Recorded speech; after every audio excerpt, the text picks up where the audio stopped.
그리고 봄방학을 어영부영 보내고 있다면 당장 시작해야 되는 게 하나 있는데요. 바로 준비입니다.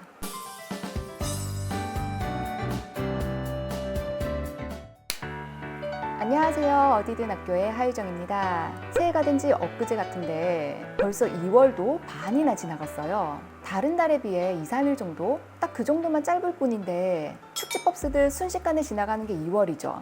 학교도 수업 진도가 얼추 다 나간 데다가 학년 마무리에 새학년 준비까지 2월은 1년 중에 가장 어수선한 달일 수밖에 없는데요. 이건 비단 학교만의 분위기는 아닐 거예요. 우리 가정에서도 어영부영 지나가는 게 2월이지 않나요? 우리 아이들이 지금 2월 그리고 봄방학을 어영부영 보내고 있다면 당장 시작해야 되는 게 하나 있는데요. 바로 진단평가 준비입니다. 제가 진단평가를 준비해야 되는 이유 3가지를 말씀드리기 전에 진단평가가 어떤 건지 개략적인 설명을 좀 드리도록 할게요.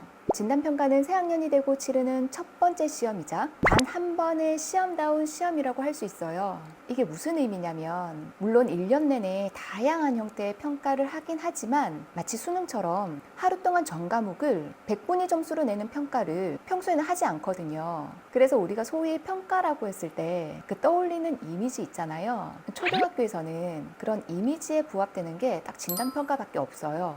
그럼 진단평가는 구체적으로 몇 학년이 어느 범위에 또 어떤 과목을 평가하느냐.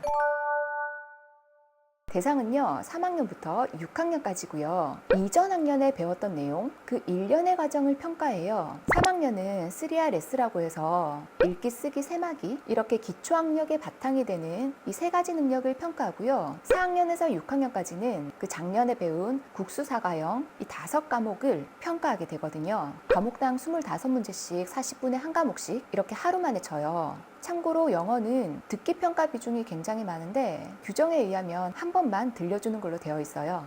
오지선다형 문제를 이렇게 한꺼번에 치는 것은 요즘에는 거의 없어요. 그렇다면 진단평가 왜 할까요? 정식 명칭은 진단검사인데요. 이 진단검사 시행 계획에 의하면 학생들의 선수학습 능력 및 교과별 기초학력 부진 영역의 조기 파악, 그 외 3가지가 계획에 명시되어 있는데 한마디로 요약하면 학습 결손을 보충하기 위해서예요. 그럼 결손을 파악하려면 어떻게 해야 될까요? 네, 기초학력 경계선에 있는 학생, 즉 더딤 학생, 부진아를 판별해야 되는 거거든요. 부진아를 선별해서 결손을 보충하겠다. 이게 진단검사의 목적인 거예요. 여기서 지적 능력이 현저히 떨어져서 학습 자체가 힘든 학생은 학습 지진아로 분류를 따로 해요. 자, 그렇다면 언제 치느냐? 아직 22년 시행계획이 발표되지 않았기 때문에 정확하진 않는데 대체로 3월 초에 계획이 발표되고 4월 초 이전에는 무조건 실시해야 된다는 것은 올해도 아마 동일할 거예요. 정확한 날짜는 학교마다 다 다르겠지만 어쨌든 3월 중에는 진단평가가 있을 예정이다. 요 정도 알고 계시면 좋을 것 같아요. 성적에 들어가느냐, 또 생기부에 기록되느냐, 그 어떤 것에도 해당되지 않습니다. 단순히 부진아를 판별하는 게 목적이기 때문에 올백을 받아도 또 60% 미만이 되어서 부진아가 되어도 생기부에 남지는 않아요. 그 다음 문제 난이도 굉장히 쉽습니다. 그렇다면 진단평가 성적에도 들어가지 않고 문제도 어렵지 않은데 그걸 꼭 준비해야 할까요? 네, 하세요. 제가 진단평가를 준비하라는 이유는 3가지인데요. 그 첫 번째 이유는 복습.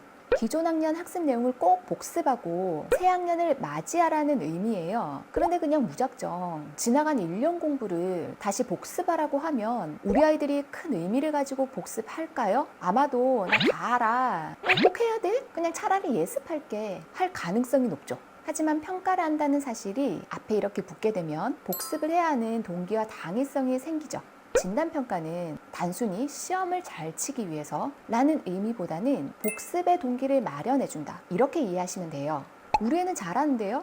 그래도 복습할까요? 네, 하세요. 잘하면 그만큼 복습 시간도 굉장히 짧아요. 길면 일주일, 짧으면 하루 이틀 만에 훑을 수 있어요. 두 번째 이유는 3월에 학교에서 실시하는 진짜 진단평가 이전에 미리 진단을 해보는 게 안전하기 때문이에요. 우리 부모님들은 우리 아이가 지난 1년간 어떤 과목을 잘하는지 반대로 어떤 과목에 좀 취약한지 잘 알고 계시나요?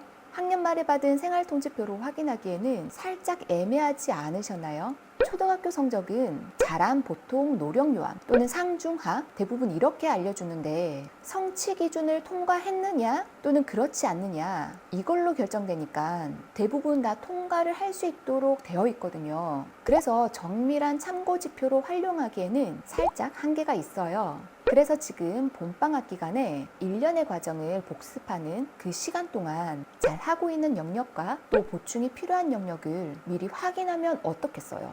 당연히 정신없는 3월이 찾아오기 전에 조금이라도 보충해 놓을 수 있는 거예요. 그 부족한 부분을, 특히 수학. 세 번째 이유는 우리 아이의 공부 자존감을 위해서예요. 제가 수능처럼 전 과목을 이렇게 한꺼번에 일제고사 형식으로 아이들이 시험을 보는 건 1년 중에 딱 한 번 진단평가밖에 없다고 말씀드렸잖아요. 이후에도 아이들은 수많은 평가를 받기는 하는데 그 수행평가는 관찰평가, 포트폴리오 등등 평가 방식이 굉장히 다양해서 학급 내에서 순위가 막 나오거나 크게 우열이 가려지지가 않거든요. 반면에 진단평가는 100점 만점에 몇 점 이런 점수와 함께 전혀 의미는 없지만 반에서 어느 정도 잘하는지 자연스럽게 알 수 있거든요. 문제 난이도가 크게 변별력은 없음에도 불구하고요. 그래서 등수 같은 거는 정말 의미가 없긴 한데 단 점수의 의미는 조금 달라요.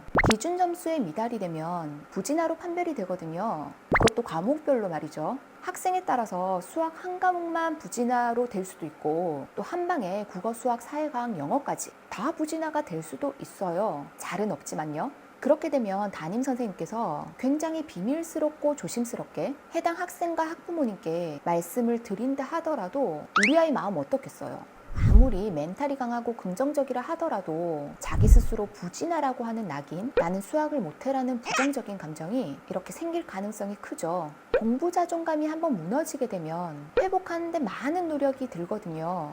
그래서 가급적이면 어영부영 지나갈 수 있는 이 시기에 복습의 기회를 좀 가져보자라는 거예요.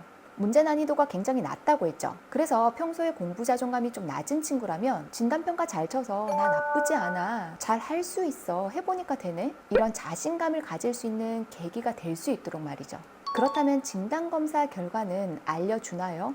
진단검사 결과는 비공개가 원칙이어서 그 학년 수준에 도달했으면 가정에 별도로 통보하지 않아요. 도달이 되었다고 정도만 통보를 하거든요. 단 결손 보충이 필요한 경우에는 학생과 학부모님께 통지를 해야 돼요. 그래서 만약에 더딤 학생 부진하로 판별이 되었으면 어떻게 되나요? 학교에서는 1년 동안 그 해당 학생을 꾸준히 지원하는데요. 단위 학교에서는 두드림 학교를 통해서 또는 학습 종합 클리닉 센터를 연계해서 1:1 코칭을 지원하는 경우도 있고요. 하지만 이건 해당 학생과 또 학부모님의 동의하에 진행되는 거라서 더 좋은 방법이 있다 한다면 참여하지 않아도 괜찮아요. 학교에서 이렇게 학습 관리를 받든 가정에서 하든 그 학년 수준에 따라올 수 있도록 꾸준히 노력하는 게 가장 중요하겠죠. 그 이후에 학기 중에 한 번, 또 학년 말에 한 번 더 그 해당 학생의 기초학력을 다시 한번 진단하거든요. 그러니까 1년간은 구멍난 부분, 결손이 있는 부분은 차근차근 메울 수 있도록 어떤 방법이든 좀 도와주는 거예요. 그렇다면 진단검사 어떻게 미리 준비할까요? 배웠던 교과서 한번 훑어보는 게 가장 기본 방법이겠죠. 특히 수학책이나 수학 익힘책, 단원 마무리 문제에서 틀린 거 있으면 다시 살펴볼 수도 있고요.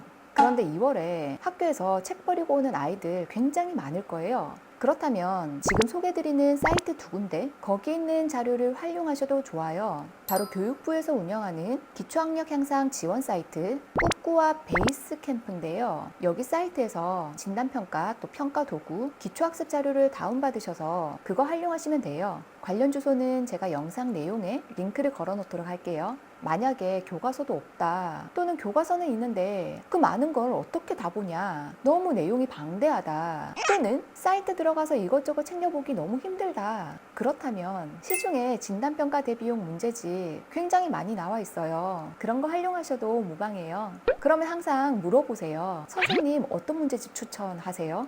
문제집은 대동소이해요. 제가 권해드리는 건 문제은행 스타일 말고 과목별, 단원별, 요점 정리가 함께 나와 있는 그런 거, 거기에 약간의 문제, 그리고 진단검사처럼 한번 풀어볼 수 있는 딱 그 정도? 사실 25문제씩 총 5과목, 100문제가 넘는 많은 문제를 여러 차례 풀어보는 것도 괜찮지만 실은 개념을 눈으로라도 익히는 과정이 선행되는 게 복습에는 더 효과적이에요. 눈 깜짝하면 이제 새학기죠. 제가 진단평가 이야기를 이렇게 빨리 드리는 이유는 1년 공부한 거 한번 훑어보자. 우리 아이 공부 자존감을 위해서. 그래서 그 복습 기간을 한 일주일 정도만 잡고 1년의 복습을 지금부터 한번 시작해보자. 그런 의미예요. 막 시험 잘 쳐야지 이런 의미라기보다는요. 그럼 저는 또 함께 나누고 싶은 교육 정보로 다시 찾아뵙도록 할게요. 안녕.